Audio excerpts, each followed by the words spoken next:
o Dia Nacional do Trânsito. Londrina, que tem aí 600 mil habitantes, se não chegou a estar pertinho disso, tem mais de 400 mil veículos. Os números estão beirando os 400 mil, e aí o trânsito, infelizmente, reflete esse gigantismo, né? Ele é violento e muitas vezes ele é fatal.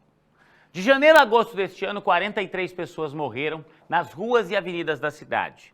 Motociclistas, pedestres, eles estão entre as principais vítimas. E para entender um pouquinho melhor os motivos de tanta violência, de tanta imprudência no trânsito, nós preparamos uma reportagem especial. Eu quero que você assista agora ao trabalho da repórter Laís Cardoso e, na sequência, a gente vai bater um pouquinho de papo com relação ao trânsito e ao que a gente pode fazer para mudar a nossa realidade. As imagens são dele, Rony Alves, reportagem especial no ar. Londrina não para. Na cidade com quase 600 mil habitantes e, segundo o IBGE, com uma frota de mais de 398.400 veículos, o movimento pelas ruas é constante. E é justamente aí que mora o perigo. Nem todos os motoristas respeitam a sinalização. São imprudentes. Resultado: muitos acidentes.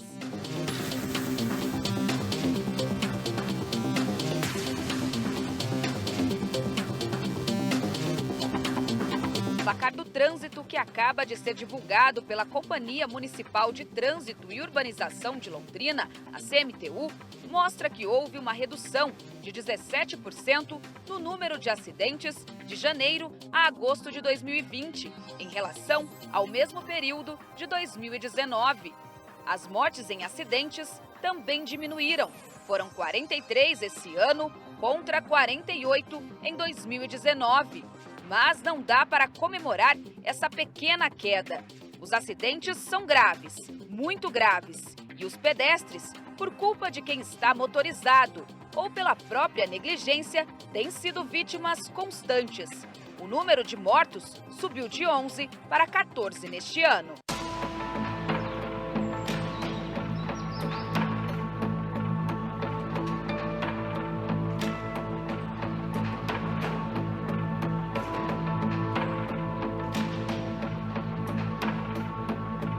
Temos o direito de atravessar a rua com segurança, mas nós fazemos parte do trânsito e tudo que envolve trânsito envolve sinalização e simbolismo. E a sinalização do pedestre é ele não ter vergonha de estender o braço, mostrar para os motoristas que ele pretende atravessar a rua. Após estender o braço, sinalizar, esperar que todos os veículos parem e só depois atravesse a rua na faixa com segurança. E aqueles locais que não tenham faixa de pedestre, que ele vá até os cruzamentos, as esquinas, onde ele tem melhor visibilidade e é melhor visto pelos motoristas. Os motociclistas que se multiplicaram na pandemia, trabalhando com entregas principalmente, se arriscam, provocam ou sofrem acidentes, batidas sérias, que resultaram em 15 mortes, menos que as 22 no ano passado, mas sempre muito dolorosas para as famílias que ficaram.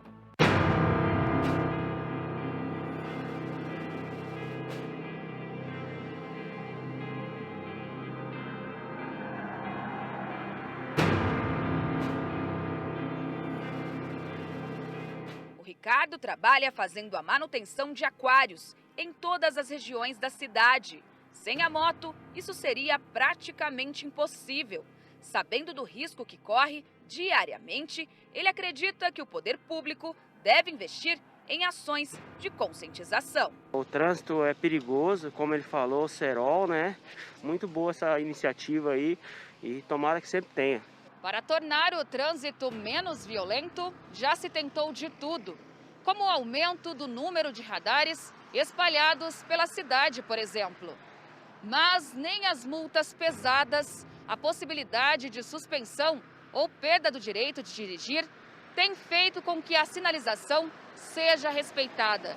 O problema parece ser mesmo a falta de consciência e responsabilidade dos motoristas. Para entender Por que as pessoas estão se envolvendo em acidentes trágicos e violentos, nossa equipe foi conversar com um psicanalista. Para ele, as cenas que presenciamos no trânsito são reflexos da maneira como estamos nos relacionando na vida. E a gente está vendo o quanto que o trânsito está levando, né, está sendo projetado nele, todo esse ódio que as pessoas estão sentindo. Passa-se por cima do outro, né, não se tem mais o respeito. Então, o trânsito apenas é a roupa daquilo que está muito mais interno e anterior, que são essas relações humanas bem precárias. O médico ainda destaca como as pessoas devem encontrar formas de não descarregarem toda a sua raiva e frustração no trânsito. E as pessoas não estão sabendo lidar com a frustração. Elas simplesmente acham que podem brigar e achando que a vida vai ser simplesmente de uma forma bastante confortável para elas.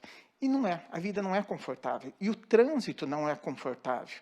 Então, existe respeito, existe saber que não existe só eu no mundo, que tem o outro que também tem a vez dele, também vai passar, também vai fazer algumas barbeiragens, mas que acaba fazendo parte no sentido de que, opa, calma, eu não preciso passar por cima do outro, eu não preciso ser violento com o outro.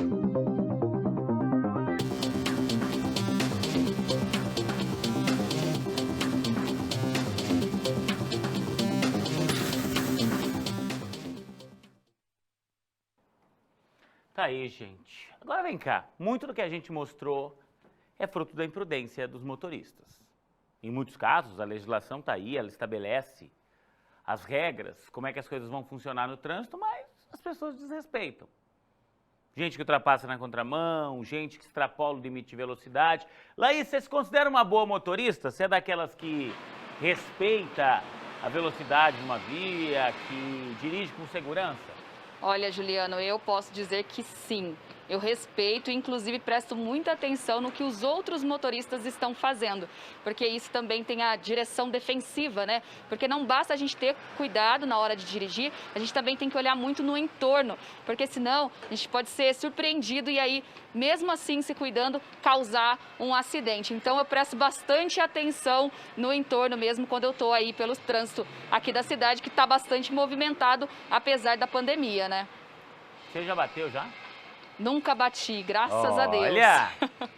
E você é motorista há quantos anos, Laís? Você tem 29, né? Isso. Olha, eu tirei a carteira de moto primeiro e depois de carro. De carro eu tenho há uns 4 anos a carteira. No início, né, é claro que a gente tem uma certa dificuldade, um medo, mas depois você vai se acostumando e vai conseguindo aí colocar isso fazendo parte da sua rotina, né? Então, nesse período eu comecei a ganhar mais agilidade aí e prestar bastante atenção no trânsito, Juliano. Aí, gente, Laís Cardoso, motorista responsável. Eu tenho uma tela aí que detalha algumas mudanças do Código Nacional de Trânsito que devem entrar em vigor em 6 meses, tá? Vamos dar uma olhada, porque o novo sistema de pontuação para que a carteira de habilitação seja suspensa também deve entrar em vigor nesse período. Ó, suspensão da CNH com 20 pontos, 2 ou mais infrações gravíssimas, ou seja, você tem que ter 20 pontos, mas se você tiver mais de 2 infrações gravíssimas, você perde. 30 pontos, se você tiver uma infração gravíssima. 40 pontos, se você não tiver nenhuma infração gravíssima, e aí você soma as outras infrações. Então você que de repente tem lá algo que não é considerado, o que é gravíssimo, Juliano? Quando você está com a velocidade acima de 20% do permitido, quando você está com o telefone celular dirigindo. Ó, como é hoje, suspensão com 20 pontos. Motoristas profissionais vão ter a suspensão com teto de 40 pontos. Então tem muito caminhoneiro, muita gente que trabalha com carro de aplicativo e fala assim, ah, Juliano, mas 20 pontos para mim eu preciso trabalhar. O ideal é não ter, né? Eu confesso, agora virou, né? Acho que depois de um ano vai virando lá. Eu estava com 7 pontos de 2 infrações. Uma acho que foi estacionar em local proibido e a outra foi descendo ali no centro. Vocês sabiam que descendo ali é a Sergipe? A Sergipe, ela sobe. Qual que é a paralela da Sergipe do outro lado aqui? Me ajuda?